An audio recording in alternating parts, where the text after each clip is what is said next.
Hi, my name is Isra Ahmed, and I'm here to tell you all about Chen. I commonly refer to her as the absolute worst, despite her being one of the funniest and most talented people I know. When she isn't juggling fencing, her rigorous course load, and bell-mel duties, Cece is always there to make those around her laugh uncontrollably. One day, a couple of weeks ago in math class, Cece, a generally quiet presence in class, suddenly got up and moved quietly to the back corner of the room. As her face got redder, she started doing jumping jacks in the middle of the lecture simply to stay awake. As you can probably tell from this, Cece is definitely one of a kind. She's always there to tease me in the hallway and vice versa, but also never fails to shout a supportive, "You can do it," when I stress rant to her in the mornings by our lockers. She also is the only one I know who has insulted Dunlap not once, but twice, despite not meaning to. Having Cece grace me with her wit has been a highlight of my day for the past 6 years, so I have no doubt that she will share some of her humor and brilliance with you all today. So, please help me in welcoming the cello extraordinaire, our very own Chelsea Ouyang Chen.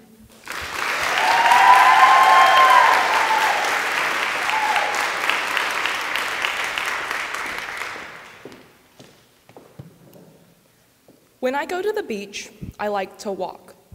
I don't like to swim because my hair gets gross, and I don't like to tan because a tan will probably turn into a burn. I just walk up and down the shoreline, occasionally picking up a seashell that looks somewhat pretty, then tossing it back into the ocean. Basically, I've turned into my mother.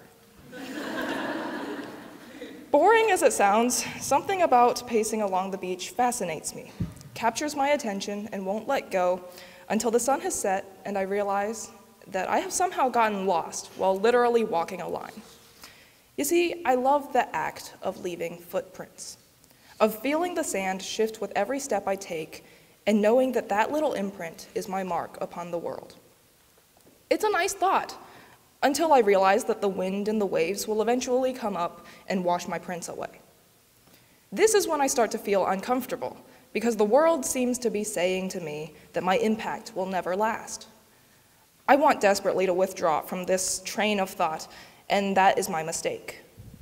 It is precisely this feeling of discomfort that I want to talk to you about today, because I believe discomfort is where truth and progress lie. We reject uncomfortable ideas because they are, well, uncomfortable. We dislike the feeling and hope to avoid it at all costs. The problem is, in doing so, we drop the matter before we have delved into it. If I stopped thinking about my footprints as soon as I began to feel uncomfortable, I would conclude that everything we do is pointless, and I would wallow in confusion forever.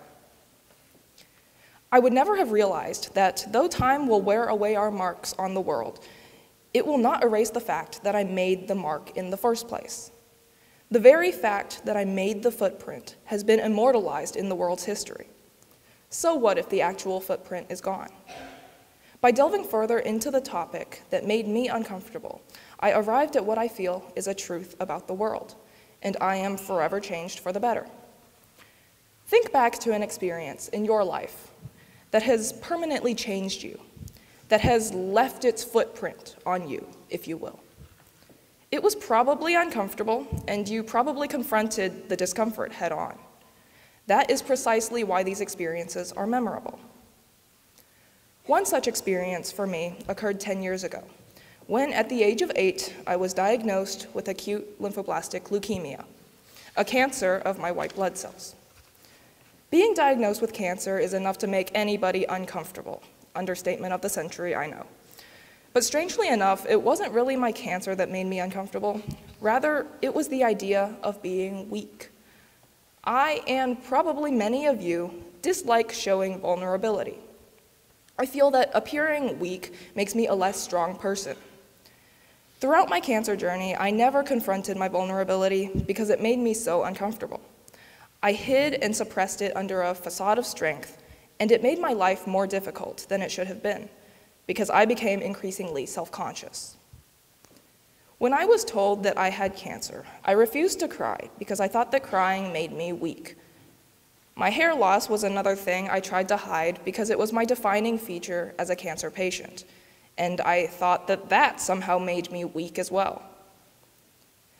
By hiding my vulnerability to avoid feeling uncomfortable, I became so self-conscious that I avoided going out in public at all costs, something I would not recommend you do no matter the circumstance.